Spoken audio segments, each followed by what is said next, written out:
Alors, ils commencèrent à persécuter Jésus, parce qu'il avait fait sa guérison le jour du sabbat.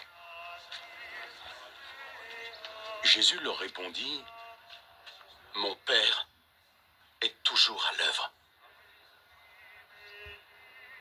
Et moi aussi je suis à l'œuvre. » Ces paroles rendirent les autorités juives encore plus déterminées à l'éliminer.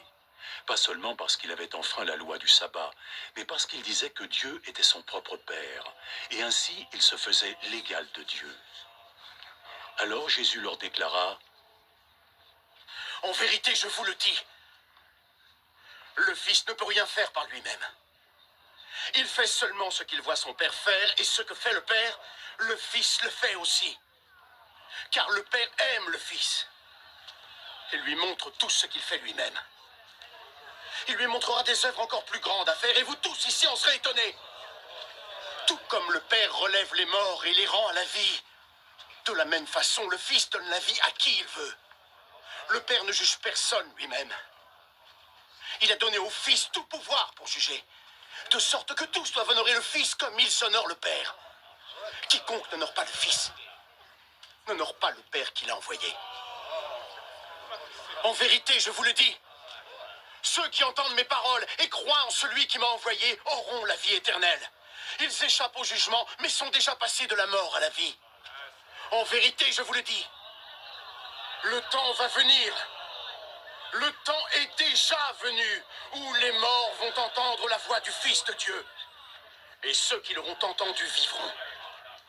Tel que le Père lui-même est source de vie, de la même manière, il a créé son Fils pour être aussi source de vie. Et lui a donné le pouvoir de juger parce qu'il est le Fils de l'homme.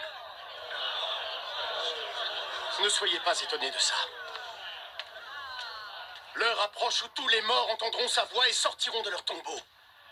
Ceux qui auront fait le bien ressusciteront et vivront. Et ceux qui ont fait le mal ressusciteront et seront condamnés. Moi-même, je ne puis rien faire par ma seule volonté. Je juge seulement ce que Dieu me demande, donc mon jugement est droit. Parce que je ne cherche pas à faire ce que je veux, mais juste ce que veut celui qui m'a envoyé. Si je témoigne pour ma propre défense, ce que je dis ne constituera pas une réelle preuve à vos yeux. Mais il y a quelqu'un qui pourra témoigner en ma faveur. Et je sais que ce qu'il dit de moi est vrai. Jean est celui que vos messagers ont rencontré. Et il leur a parlé au nom de la vérité. Je n'ai nul besoin du témoignage d'un homme, mais je dis cela seulement pour que vous soyez tous sauvés. Jean était comme une lampe qui éclaire et qui brille. Et vous étiez désireux de vous réjouir de sa lumière. Mais j'ai en ma faveur un témoignage plus grand que celui de Jean. Ce que je fais, c'est-à-dire les actions que mon Père m'a chargé d'accomplir, ces actions parlent en ma faveur et montrent que le Père m'a envoyé. Et le Père qui m'a envoyé également témoigne en ma faveur. Vous n'avez jamais entendu sa voix ni vu son visage. Et vous ne portez pas son message dans vos cœurs, parce que vous ne croyez pas en celui qu'il vous a envoyé. Vous étudiez les Écritures, parce que vous pensez sans doute y trouver la vie éternelle. Mais ces mêmes Écritures parlent de moi. Pourtant, vous n'êtes pas prêts à venir à moi pour recevoir la vie. Je ne cherche pas les louanges des hommes, mais je sais quel genre d'humain vous êtes. Et je sais que vous n'avez pas d'amour pour Dieu dans vos cœurs. Je suis venu par la volonté de mon Père, et vous n'avez pas voulu me recevoir. Cependant, quand un autre viendra en son nom, vous le recevrez.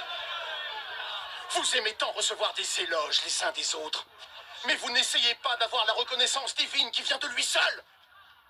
Ainsi, comment pourriez-vous me croire? Cependant, ne pensez pas que je serai celui qui vous dénoncera à mon Père. Moïse, en qui vous avez mis tous vos espoirs, est celui qui vous accusera. Si vous aviez vraiment cru en Moïse, vous auriez cru en moi, parce qu'il a écrit à mon sujet. Mais puisque vous ne croyez pas ce qu'il a écrit, comment alors pouvez-vous croire ce que je dis?